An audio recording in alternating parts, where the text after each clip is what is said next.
Ladies and gentlemen, this is Danica G. Pernas, and I'm going to be your teacher for the day. In front of me are the pictures which will be related with the topic that we'll be going to discuss. There is someone who's writing, there's someone who is reading, speaking, and listening. Could you able to guess what's our topic for this day? I guess you have a clue. Because our topic for this day is the macro skills, which involve the listening, speaking, reading, and writing skills. But before the discussion begins, I let my students to play some preliminary activities where we can able to relate that activity in the lesson that will be discussed later on. And this is what happened with our activity. Going to play the pass the message game. First, you will tell the message to the first student in the line, and then they are instructed to pass the message on through whispering it into the ear of the next person in line. The phrase or sentence should be written and spoken loudly by the last participant at the end of the game. To determine whether the message is being passed correctly or not, then the students who have the shortest time to finish will win. Go!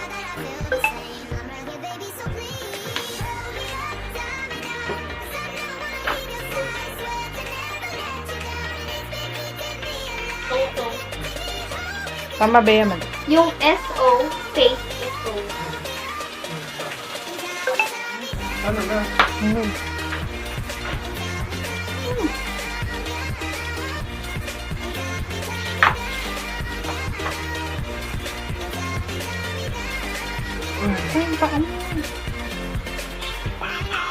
I don't have time. 23 seconds.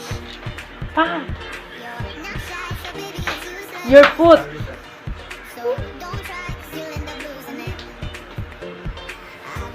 Are you done? 10 seconds.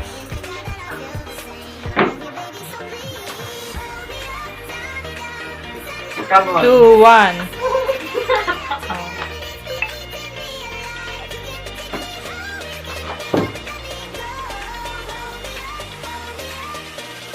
Apa tuh?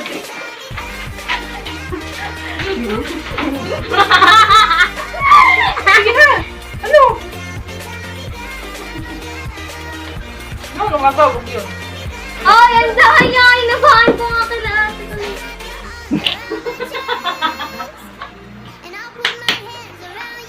30 seconds. It's not making the... Is that making such a noise? Mali!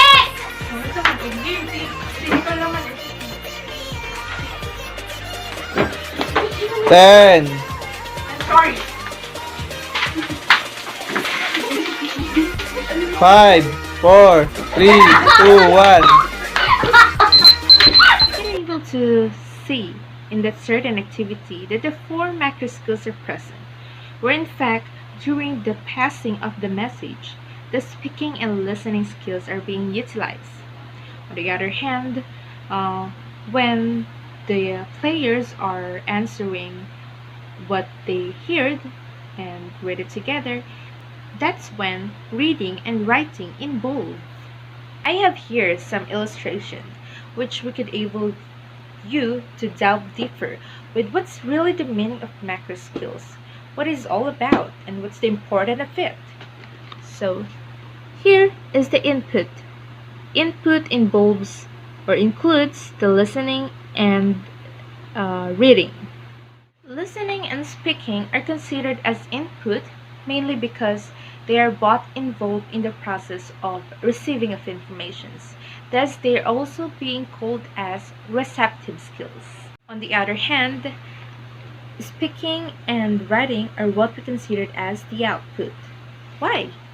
Mainly because speaking and writing involves the process of producing informations. Thus, they are also being called as productive skills. And this is what I'm telling to you. The receptive skills involves the reading and the listening, as I've mentioned it earlier, and the speaking and writing, which also called as productive skills, which I also mentioned earlier.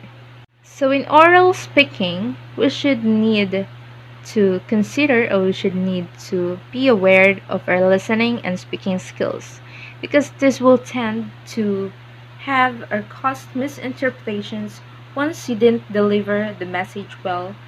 Thus, you need to be a good listener and a good speaker in order to have an effective communication. So let's begin to tackle them individually. Now, first we have listening. Listening is an ability to accurately receive and interpret a message in the communication process, as stated in the PowerPoint. Listening does not just all about uh, hearing the sound itself, rather, it is hearing with perception. By how we listen is shaped by our own expectations, experiences, pre-existing impressions, and prejudices.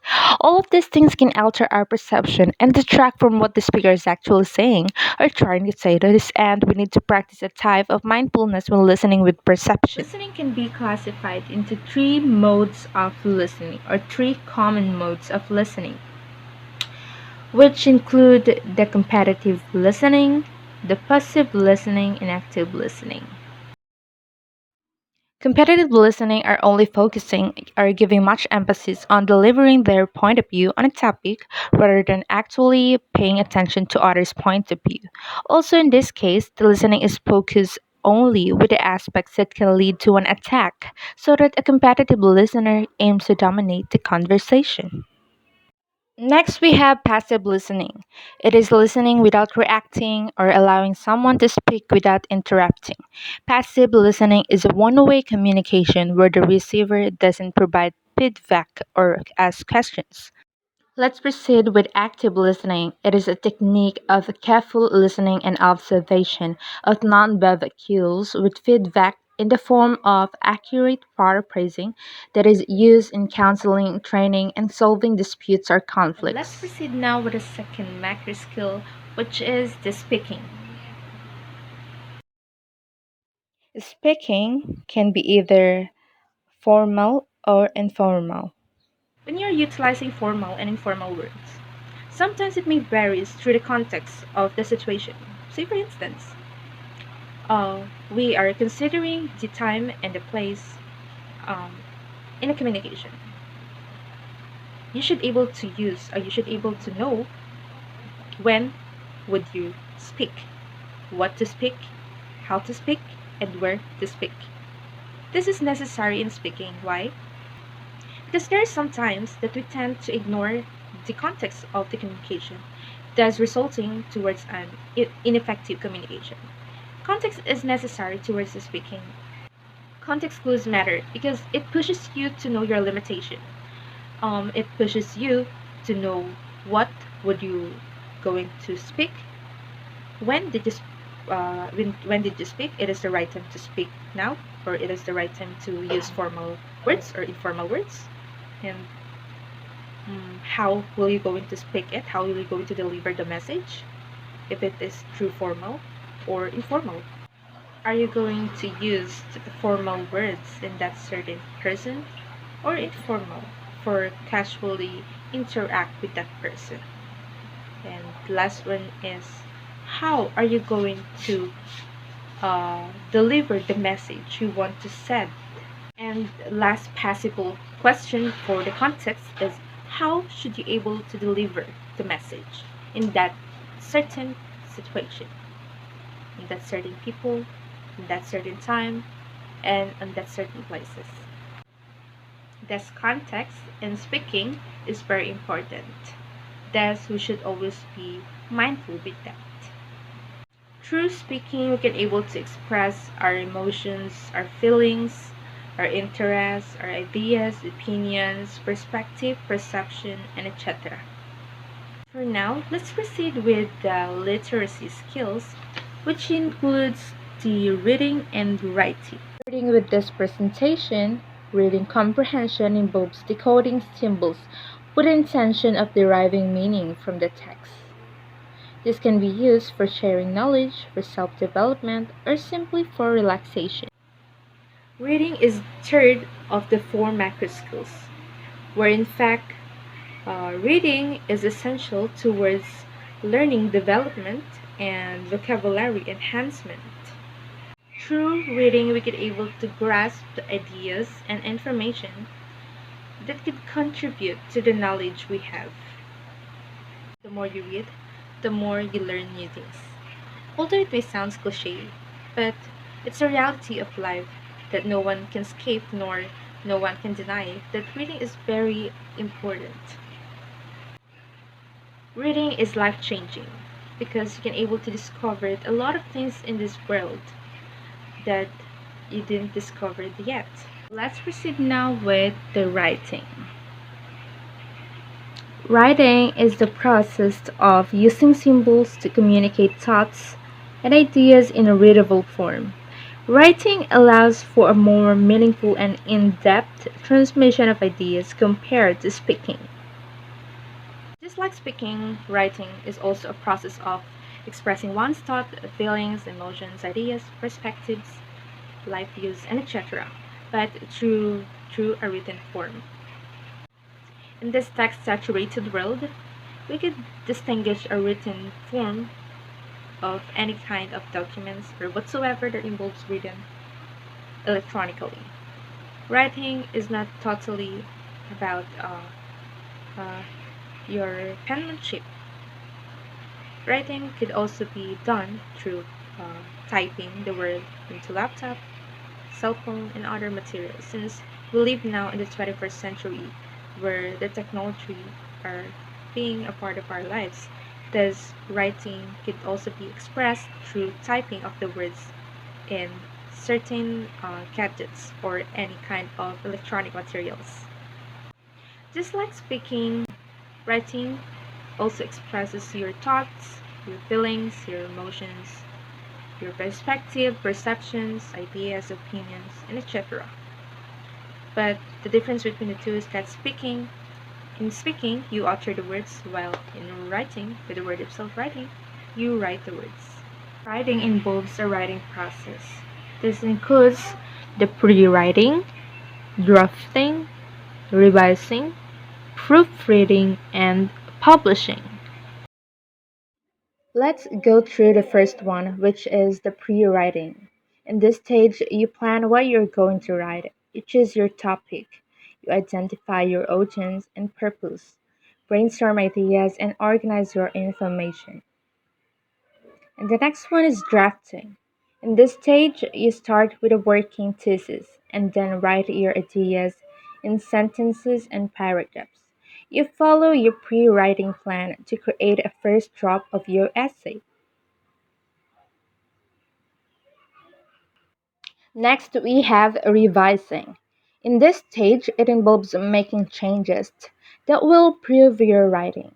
You focus on large scale elements of the essay, such as the overall organization or logical flow of support, effective thesis statement, interesting introduction, concluding paragraphs, well developed body paragraphs with clear topic sentences, appropriate tone, style for intended audience and purposes, and etc.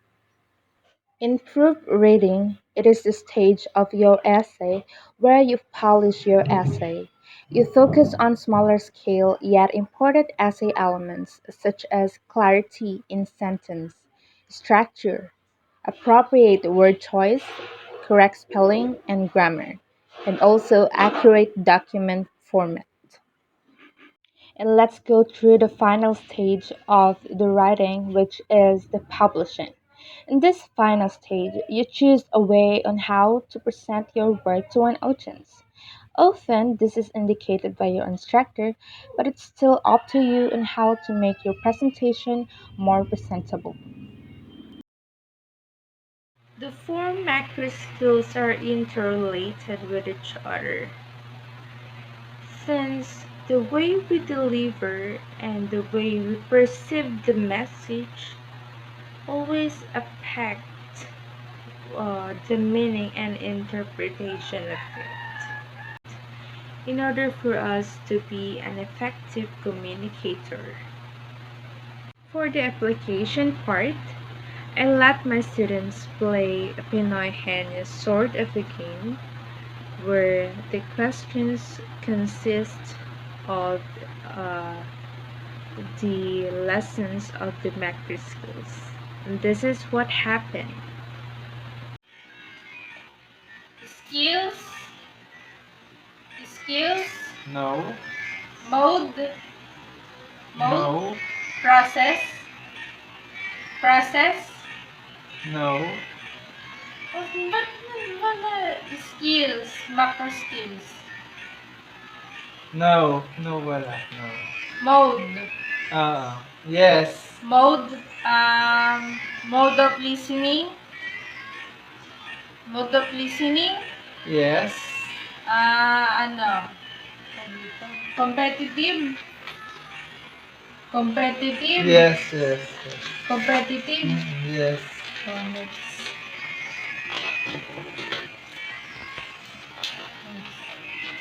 Skills. Yes. Listening, reading, No. listening, reading, speaking, No. writing. Yes, yes, yes.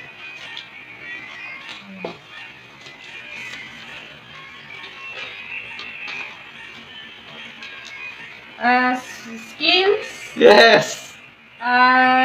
listening, Yes. Listening. Yes, yes, yes. skills, Yes.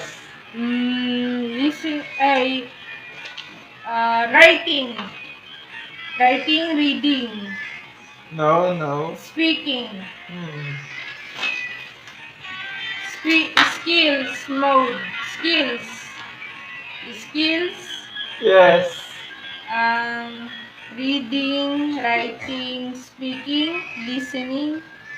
I know, no, no, no, no, no. Now, process, mode, Yes, yes. process, Yes. proofreading, No. drafting, Yes. listening, speaking, No, no, no. reading, No. writing, No. receptive skills, receptive Yes. skills, mode, No, no, no, mode, no, no.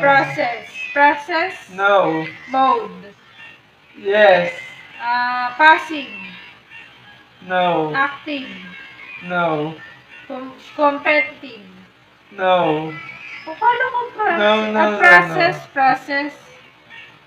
Process or skills? No. Skills, process. Maybe. Process, drafting, No. proofreading, No.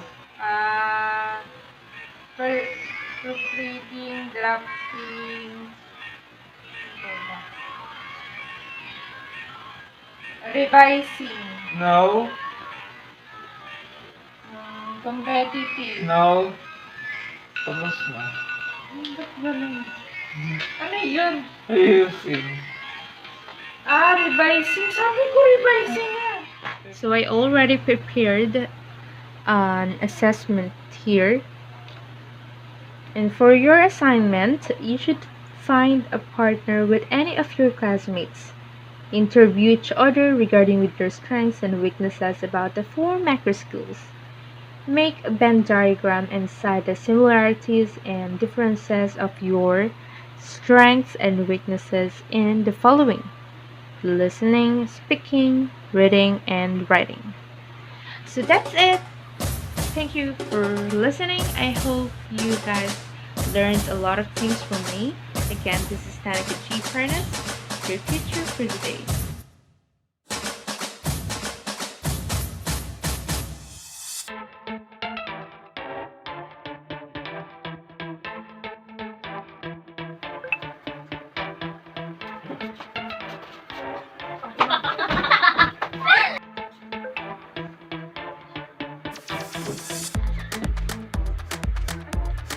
Sige, tatawa. Sige, Open up. Go.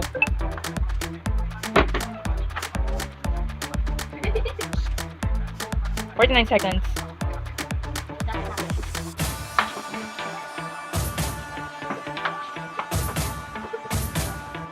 33 seconds. Hindi mo sinabi. 20. Baba! Ano yung sinabi mo?